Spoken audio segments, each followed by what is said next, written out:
थे।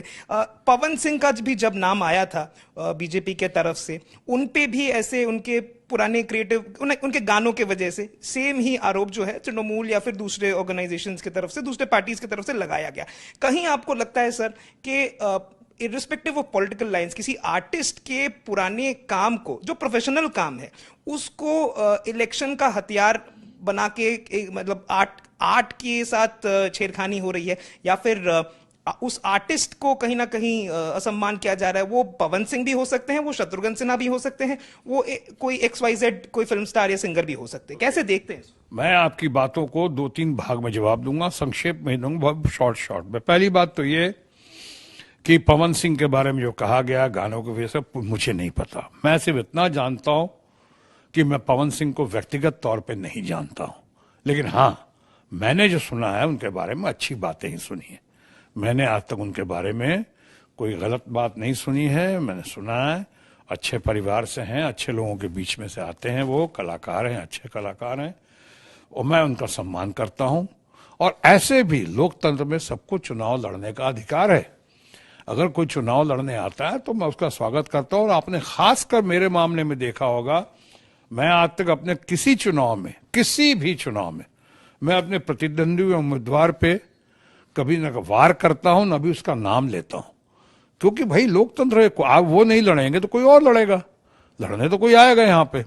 और मैं तो विचारधारा पे या मुद्दों पे बात करता हूँ, इश्यूज पे बात करता हूँ, पार्टी पे बात करूंगा, अपने उस तरह से बात नहीं। जैसे तो पवन सिंह हूं, मैं नहीं जानता, मैं नहीं मानता कि उनको गानों की वजह से हो सकता है, कुछ कारण और भी हो सकता है, उनकी पार्टी का सेकंड थॉट हो या पवन सिंह जी का खुद का सेकंड थॉट हो, मुझे नहीं पता। तो मैं उस पर ज्यादा टीका टिप्पणी नहीं कर पाऊंगा। जहां तक रही बात उनके एलिजिडली उनके जो अश्लील गानों का जिक्र हुआ है, चाहे मेरे किसी फिल्म में खून कर दिए, कोई महिलाओं के साथ 40-50 साल पुरानी फिल्म में कोई छेड़छाड़ का, कोई ऐसे दृश्य का जिक्र हुआ है, तो मैं कहना चाहूंगा मैंने तो कई फिल्मों में पहले खून भी किया है, डाके भी डाले हैं मैंने। तो क्या मुझको आज डकैत की तरह देखा जाएगा? आज क्या मुझको मर्डर की देखा जाएगा, मर्डर की तरह देखा जाएगा? अरे भाई ठीक है, फिल्म में है। अश्लील बोल पे तो मैं, आप कह सकते हैं मुझे, अगर मैंने, जबकि मैं अपनी शब्दों का चयन बहुत संभल के करता हूं, अपनी भाषा की शैली को पकड़ के रखता हूं, तो अगर मैं ऐसे किसी भाषा का प्रयोग करूं तो आप कह सकते हैं कि हाँ, ये तो शत्रुघ्न सिन्हा जी से उम्मीद नहीं थी। अगर डायरेक्टर राइटर ने कहा भी तो कह सकते थे कि भाई ये नहीं बोलूंगा मैं, और मैंने ऐसा कई जगह किया भी है कि ये नहीं बताऊंगा, ये बोलूंगा नहीं। लेकिन मेरे किसी दृश्य को लेकर ये बात हो रही है, मैं अपनी बात कर रहा हूं, तो वो तो हास्यास्पद है। लोग हंसेंगे, कहाँ निकाल रहे हो 40-50 साल पहले।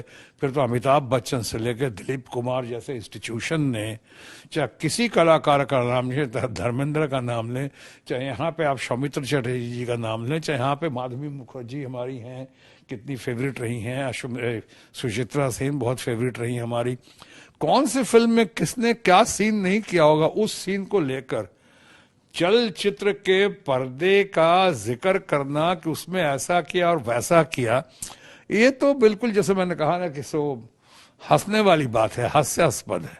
और सबसे महत्वपूर्ण बात यह है कि जो मैंने कही थी, खासकर अपने पवन सिंह जी के संदर्भ में, कि भाई वो उनका फैसला है या उनकी पार्टी का फैसला है, उनका नाम अनाउंस हुआ या उनका नाम फिर विड्रॉ हुआ, उन्होंने किया कि उनकी पार्टी ने करवाया कि लोगों के जोर देने पर हुआ, मैं इस पे टीका टिप्पणी करने वाला कौन?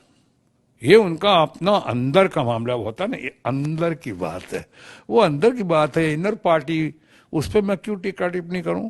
खुश रहें, जहां जियो और जीने दो के तहत हम चलें और लोगों को आगे बढ़ने दें। सर, आपके पास एक ब्रोशर था जो